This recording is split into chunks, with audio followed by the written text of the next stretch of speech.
selanjutnya, perkenalkan nama saya Denika Berusiningga. Saya dari Prodi Teknik Sipil dengan NIM 123210191 dan teman saya. Perkenalkan, nama saya Tata Senggilas Tegar Pambudi, NIM 123210192 dari Prodi Teknik Sipil. Perkenalkan, nama saya Brenta Justinata dengan NIM 123210184 dari Prodi Teknik Sipil. Dan saya Nugroho Alfiansyah dengan NIM 123210202 dari Prodi Teknik Sipil. Saya Farhan Al-Hadi Saputra, NIM 123210194, asal prodi dari Teknik Sipil bersama rekan saya. Dan perkenalkan, nama saya Galih Widya Putra dengan NIM 123210208 dari Prodi Teknik Sipil. Nah Li, gua mau nanya nih, kita hari ini mau ngapain sih? Jadi sebenarnya pada hari ini kita akan menjelaskan tentang proyek kita, ya terutama proyek RBL, dan judul yang kita ambil pada hari ini adalah penerapan hukum Bernoulli pada pemanfaatan sistem kincir air, dan itu juga bermanfaat untuk sistem peternakan dan hidroponik. Itu Bisa nggak dijelasin gitu?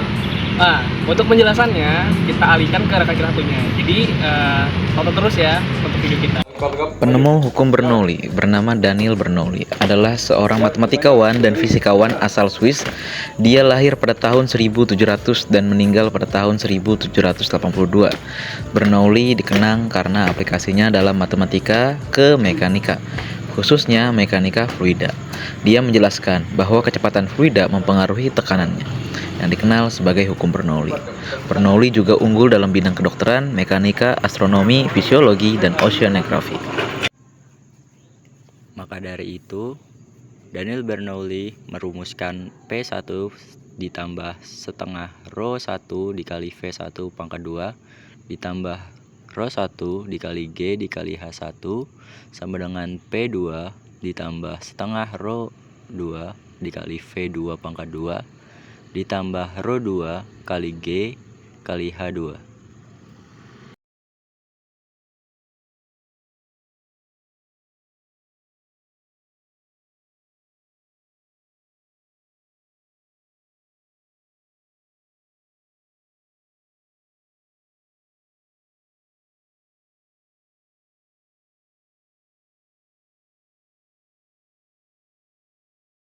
Hukum Bernoulli menyatakan bahwa kenaikan kecepatan aliran fluida akan menyebabkan penurunan tekanan fluida secara bersamaan, atau penurunan energi potensial fluida tersebut. Begitupun sebaliknya, apabila terjadi perlambatan kecepatan aliran fluida, maka tekanan fluida akan meningkat. Hukum Bernoulli dapat diaplikasikan pada berbagai jenis aliran fluida dengan beberapa syarat, diantaranya yaitu: pertama, fluida tidak dapat dimanfaatkan. Kedua, fluida tidak memiliki viskositas. Aliran fluida tidak berubah terhadap waktu. Aliran fluida laminar. Tidak ada kehilangan energi akibat gesekan antara fluida dan dinding. Tidak ada kehilangan energi akibat turbulen. Tidak ada energi panas yang ditransfer pada fluida, baik sebagai keuntungan ataupun kerugian panas. Pada percobaan hukum Bernoulli yang kelompok kami lakukan menggunakan filter aerator sebagai alat yang menerapkan hukum Bernoulli dan kincir air, alat yang menghasilkan energi listrik dari aliran air yang deras akibat dari filter aerator.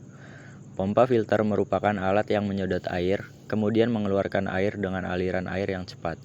Kemudian perputaran kincir yang dihubungkan dengan dinamo akan menghasilkan energi listrik yang disalurkan ke Arduino untuk penggerakan pakan ikan otomatis.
Akan menjelaskan hukum Bernoulli.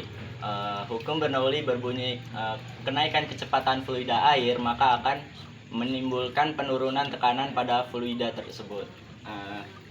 Di sini kami mengambil filter aerator sebagai contoh penerapan hukum Bernoulli, di mana air yang ada di galon sebelah sini akan dipindahkan menuju sebelah kincir. Nah, seperti itu.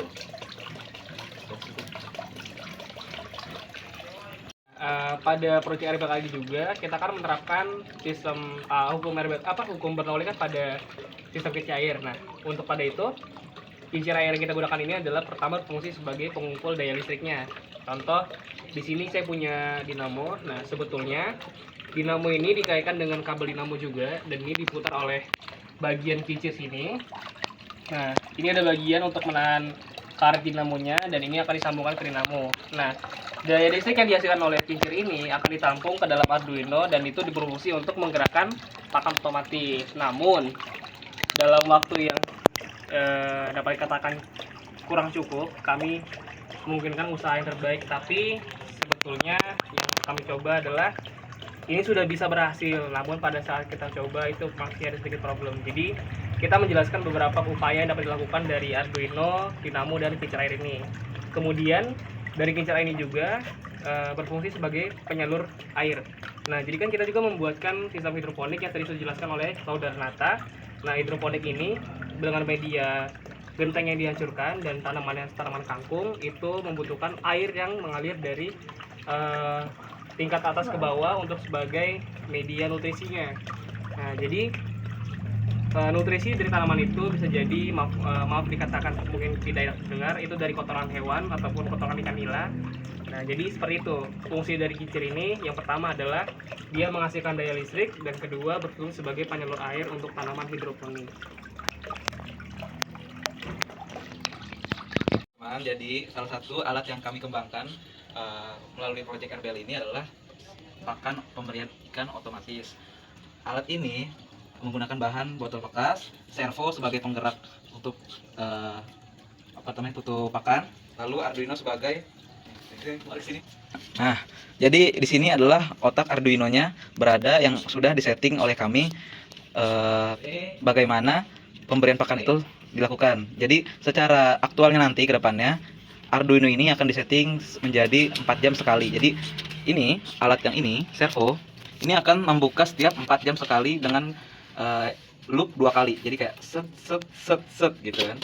Nah, cara kerjanya adalah botol yang tadi itu kan ada lubangnya. Nah, lubangnya itu ditutup oleh stick ini.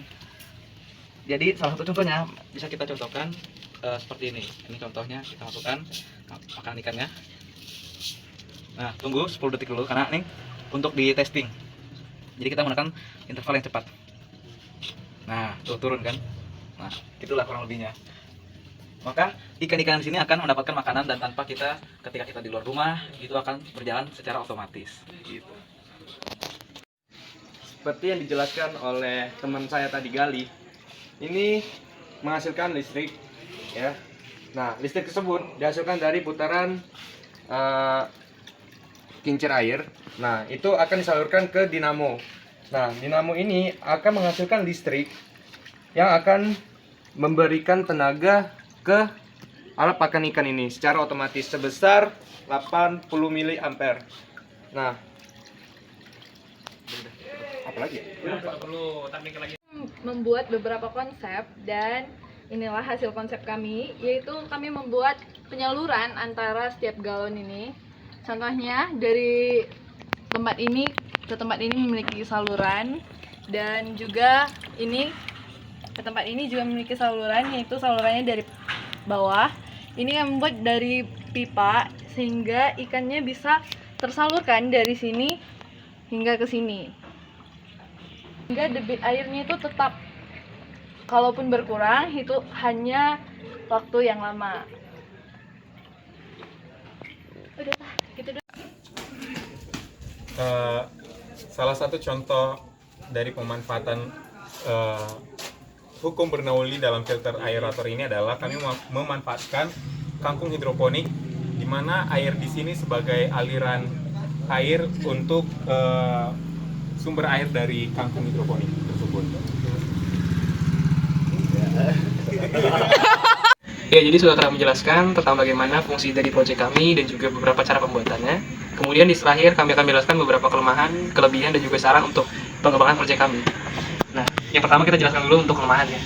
Kelemahan yang pertama adalah di bagian baling-baling. Nah, perputaran baling-baling ini bisa dibilang cukup kurang stabil. Yang pertama karena satu ini menggunakan batangan dari bambu, dan bambu itu mungkin kurang bulat untuk diameternya. Terus ukuran baling-balingnya juga mungkin ada sedikit perbedaan, dan mungkin kita kurang mempertimbangkan di berat baling-balingnya ya. Kemudian pada segi estetika bisa dilihat bagian penyangga ini kurang rapi dan bisa dibilang sedikit amburadul.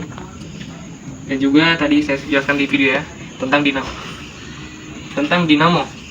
Dinamo ini belum kami pasang karena ada sedikit problem langsung dengan kabel data, dan alhamdulillah itu berhasil. Kemudian untuk kelebihannya. Nah, kelebihan dari proyek kami ini yang pertama adalah dengan bentuk yang cukup minimalis, bisa dibilang minimalis karena seperti bisa kita lihat, kita kan sering melihat peternakan ikan dengan model drum, dengan model apapun itu kan cukup besar tempatnya.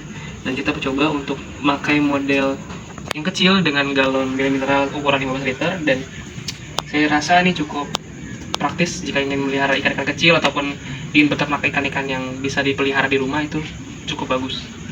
Dan kelebihannya juga adalah ini barang-barangnya bisa kita jumpai di sekitar kita ataupun mudah lah untuk ditemukan. Kemudian saran untuk pengembangan proyek kali ini. Yang pertama saran saya mungkin untuk servo dan Arduino ini bisa kita tempatkan di 4 wadah pembesaran ikan. Dan kedua, untuk penampang bagian atas galon ini bisa kita buat menggunakan paralon dan juga penyambung di segitiga paralonnya. Agar apa? Yang pertama itu menambah kesan estetika, dan kedua itu menambah nilai kebersihan dari proyek kali ini. Dan ketiga saran saya adalah untuk media pembesaran ikan ataupun media peternakan ikan kita bisa menggunakan media kolam terpal, karena semakin besar media pembesarannya maka semakin bagus juga untuk pertumbuhan ikan. Kemudian saran untuk proyek kali ini adalah mungkin kita kurangnya waktu untuk pengerjaan, jadi mungkin bisa dibilang seperti terburu-buru, tapi itu alhamdulillah cukup. Nah, menarik bukan proyek yang telah kami lakukan? Kiranya proyek yang telah kami lakukan dapat menambah wawasan teman-teman yang menonton. Jangan lupa like, komen, dan subscribe akun ini. Like.